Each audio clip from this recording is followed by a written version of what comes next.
Hi, I'm Shannon. And I'm Raya. And we are the Book Heroes. Whoop, whoop. We're here to share our love of the great stories that we are reading. Today, we're going to talk about War Stories by Gordon Korman. Love it. This book is very different from the other books that Gordon Korman has written.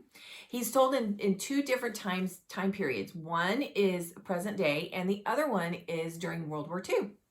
So, to tell you a little bit about this book, the only thing that Trevor loves as much as learning about battles in World War II is his great-grandfather, which he calls Gigi, who served in France and was a war hero. When Gigi gets an invitation to go back to the French village that he helped liberate, Trevor and his father go along with him and recreate Gigi's journey from boot camp to France. As they go along this journey, Trevor and Gigi both begin to realize that sometimes the stories we actually live through aren't as glamorous as they seem, especially during a war.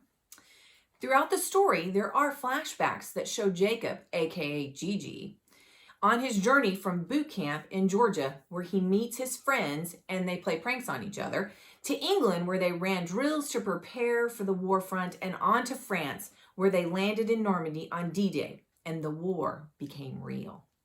Tell me something that you liked about the book. Oh, Shanna. let me just tell you something I loved about the book. I really liked the part about where he used the point of view of the soldiers, how the war looked from their point of view rather than just from a survivor or someone else that was in the story, because that's what most of the books now are written from. That point of view is from the point of view of a victim or a Holocaust prisoner of some such, and so I think this makes it more different. It's unique because we don't have a lot of stories that tell a soldier's point of view of what they went through during World War II. Right. Yeah. So, and it gives a really interesting idea of what's happening and all the problems that they had during D-Day, because all we hear about in the history books is how amazing it was and how this happened, or that it was successful. And how important it was and all those things, but we don't really hear a whole lot about how many people died and how many soldiers lost friends and fellow soldiers and everything. Yeah. I also like that this isn't a D-Day story, but it does touch on D-Day just a little bit, just enough so that you get a little bit of an idea of what it was like on D-Day. But this was really about family. There's a lot of ties into, Trevor idolizing his grandfather, and that whenever you idolize somebody who is close to you, you tend to overlook the mistakes that they may have made, even though, and those mistakes that cost other people, even though those mistakes were important and they needed to be made during the time that he liberated that small town from the Nazis.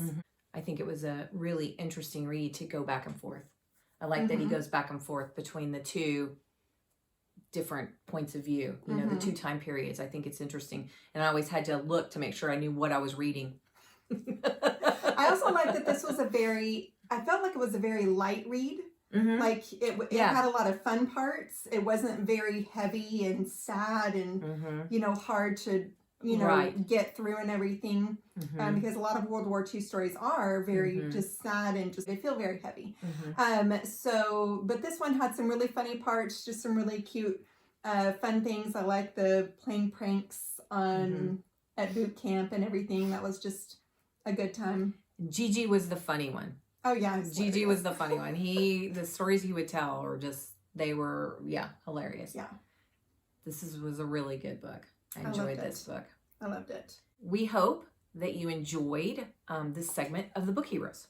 You can find this book at your library or at your favorite bookseller. So be a book hero and go out and save this book.